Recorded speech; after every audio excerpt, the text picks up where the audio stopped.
ये गुटखा खाने वाले लोग पृथ्वीराज चौहान के पैर की धोवन भी नहीं बन सकते। केसरिया आंख में उंगली डालकर कोई केसरिया नहीं हो जाता साहब। कोई चटकार जुमलेबाज नारेबाज बनकर अंधभक्त होकर कोई केसरिया और राष्ट्रभक्त नहीं हो सकता। मोदी जी और पूरी बीजेपी ने राहुल गांधी को पप्पू कहा। राहुल गांधी को पप्पू कहते कहते हिंदुस्तान को, पूरे हिंदुस्तान को पप्पू बना दिया उन्होंने।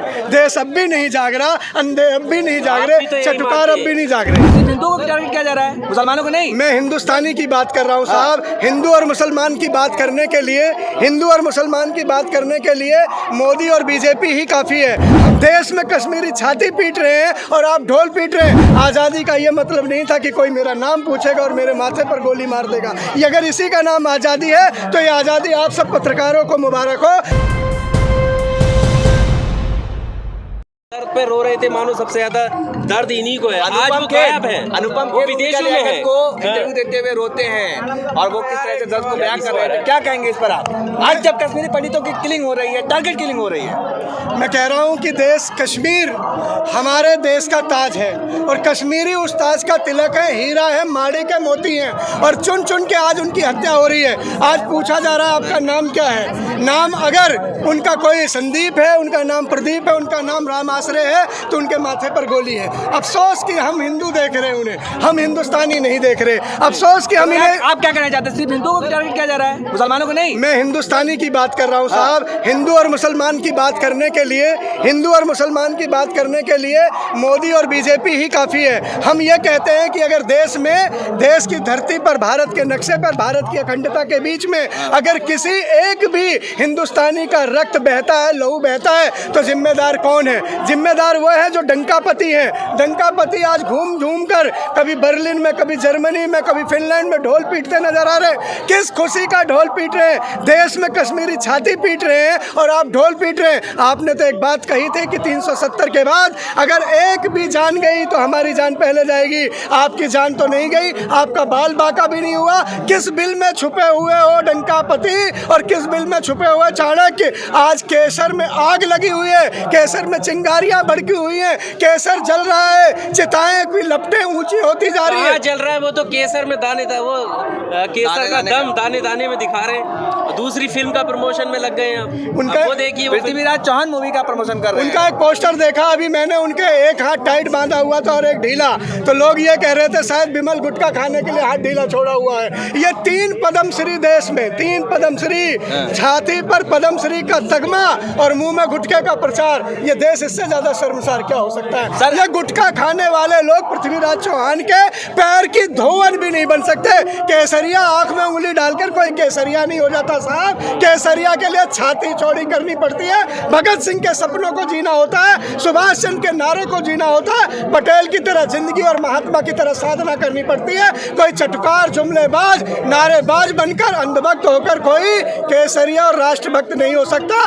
देश इन पनौतियों से बचना चाहती है। देश जबरन इनकी छाती पर झोला लादना चाहती है और कहना चाहती है, हे 56 इंच के पत्थर, अब देश को आजाद कर दो।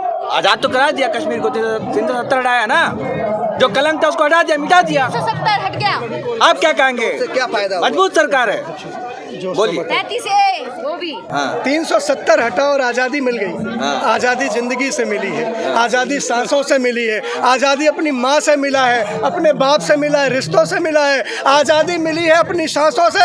आज़ादी का ये मतलब नहीं था कि कोई मेरा नाम पूछेगा और मेरे माथे पर गोली मार देगा। ये अगर इसी का नाम आज़ादी है तो ये आज़ादी आप सब पत्रकारों को मुबारक हो। मैं तो इसे दीनता, हीनता, जंजीर कहता हूँ, यातना कहता हूँ। अंग्रेजों से भी ज़्यादा जुल्म का शासन करता हूँ। इतने निर्दयी तो अंग्रेजों के समय में भी नहीं था कि कोई नाम पूछेगा और गोली मार देगा, कोई नाम पूछेगा और मेरी बहन का सिंदूर उजाड़ देगा, कोई नाम पूछेगा और किसी माँ के लाल को छीन लेगा। अगर मोदी जी जरा सा भी आप में नैतिकता है, दम है, वाकई आपको राष्ट्रभक्ति आती है, तो आज देश का ताज, देश का मुकुट खतरे में है। ताज की लाज बचा लीजिए। अरे लाज तो बचाए, अब आप घर खरीद सकते हैं कश्मीर में। 70 साल में खरीद सकते थे क्या? खरीद तो कोई भी नहीं पाया। तो आज खरीदिए। खरीद तो कोई नहीं पाया, अभी तक भी नहीं खरीद पाया। जिन्हें जबरन बसाया जा रहा है वो भी पलायन चाह रहे हैं, वो भी गुहार कर रहे हैं। सरकारी नौकरियां उनके पास है और वो कह रहे हैं नौकरी रख लो, जान बख्श दो। क्या आलम आ गया है साहब, क्या कोहराम मचा हुआ, क्या मातम है। एक तरफ कश्मीर में लोग छातियां पीट रहे, आंसू नहीं सूख रहे, सिंदूर नहीं बुझ रहे। एक तरफ से लोग बहुत परेशान हैं, बहुत दुखी हैं, बहुत पीड़ित हैं, और यहाँ पर डंका पति देश विदेश में घूम घूम के और ढोल पीट रहे। कहाँ हो शाह साहब, कहाँ हो स्मृति ईरानी जी, कहाँ हो प्रधान जी, मंदिर की कहाँ खुदाई हो? हो रही है ना, मस्जिद की खुदाई हो रही है। आप देखिए वहाँ कितने अब अच्छे दिन आ इतने गया। सारे शिवलिंग मिल रहे हैं, मस्जिदें जो मंदिरें तोड़कर बनाएगी तो वापस आएंगे। आप लोग मुझे लग रहा है पटरी से उतर गए हैं। नहीं, मैं कश्मीर मुझे में गया। मोहन भागवत जी की एक बात बहुत अच्छी लग रही है कि हर मस्जिद में अब मंदिर शिवलिंग नहीं झांकना चाहिए। मुझे लगता है बहुत। ज्वाइन करेंगे क्या? मेरा सवाल का पूरा जवाब सुन लीजिए। मेरे बारे में भविष्यवाणी मत कीजिए कि मैं क्या करूंगा। मैं बहुत पढ़ा लिखा इंसान हूं, मैं जबरिया यहाँ आपके आगे नहीं बोल रहा हूँ। मैं बहुत समझदारी से बात रखना चाहता हूँ और मैं समझता हूँ हिंदुस्तान के नौजवान इस बात को सुने भी। मैं क्या करूंगा क्या नहीं करूंगा इससे क्या फर्क पड़ेगा देश में। देश का प्रधानमंत्री क्या करेगा, देश का गृह मंत्री क्या करेगा, एलजी साहब क्या करेंगे, देश किस धरा पर चलेगा, उससे क्या चलेगा। मेरे जैसा एक संदीप मिश्रा क्या कर लेगा। अभी हो सकता है बीजेपी के लोगों को रोज रात को सपना आए और कह दें कि नेहरू जी की आत्मा आकर कश्मीर में चुन चुन के लोगों को मार रही है, तो भी कोई अतिशयोक्ति नहीं होगी। ये भी कह सकते हैं कि राजीव गांधी मार रहे हैं, इंदिरा गांधी मार रहे हैं, अंततः गत्वा उन्हें आरोप कांग्रेस पर ही लगाना है। वो मैं तो एक बात कहता हूँ, आज एक बात सर, आज एक बात कहना चाहता हूँ। मोदी जी और पूरी बीजेपी ने राहुल गांधी को पप्पू कहा। राहुल गांधी को पप्पू कहते कहते हिंदुस्तान को, पूरे हिंदुस्तान को पप्पू बना दिया उन्होंने। देश अब भी नहीं जाग रहा, अंधे अब भी नहीं जाग रहे, चटुकार अब भी नहीं जाग रहे। आप भी तो पप्पू मानते हैं। पप्पू ही मानते हैं। देखिए, किसी व्यक्ति का नामकरण करने का अधिकार या तो उसके धर्मगुरु को या माँ को या रिश्तेदारों का है। मैं कौन होता हूँ उनका नाम करने का। मैं तो उनकी काबिलियत को देखता हूँ कि आज उनका वक्त भले ही नहीं हो, लेकिन वो काबिल तो हैं, वो पढ़े लिखे तो हैं। उनकी डिग्री कोई इंटायर पॉलिटिक्स में तो नहीं है। उनको बहुत सारा ज्ञान है, इल्म है। वो अलग बात है कि शहादत के तले वो लोग दबे हुए हैं। उन्होंने बाप खोया, माँ खोई, दादी खोई, पिता खोया, और तमाम हिंदुस्तान गवाह है कि उनके परिवार में बलिदान की मोदी जी ने परंपरा भी है। तो घर परिवार त्यागा है, तभी तो वो देश पत्नी त्याग दी, सोचिए देश के लिए। पत्नी त्यागी है या छोड़ी है, संन्यास ले लिए।